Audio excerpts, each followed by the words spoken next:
تشتي ترتاح خليك مع وضاح. أتيناكم اليوم من أعلى جبال بني منصور، مديرية وصاب السافل، محافظة دمار. يا سلام وقمة الروعة والمنظر من بلادي الحبيبة.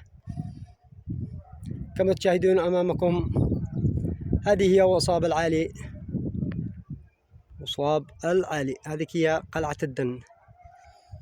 يعني كما ننتقل أيضا هذا مجاورها جبل مطحن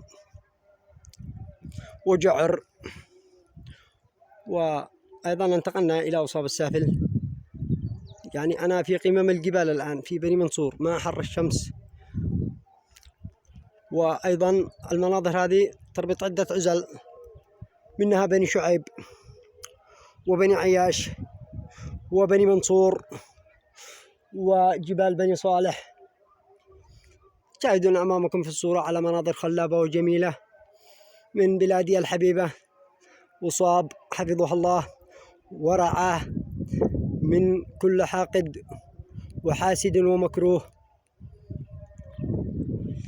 يا الله، هذه هي بني عياش كما تشاهدون أمامكم، والحجور،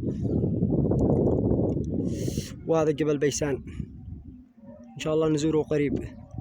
وهذه منطقة بني منصور، هذه هي منطقة بني منصور، وهذه منطقة بني منصور. والشكر أيضا موصول، الشكر لله، ثم ثانيا الشكر للصندوق والأشغال العامة الذي سهل لنا الطرقات، والشكر برضو للشعب الصيني الذي صنع الدراجات النارية، وشركة المنيف الموردة الذي وفرت لنا الدراجات النارية.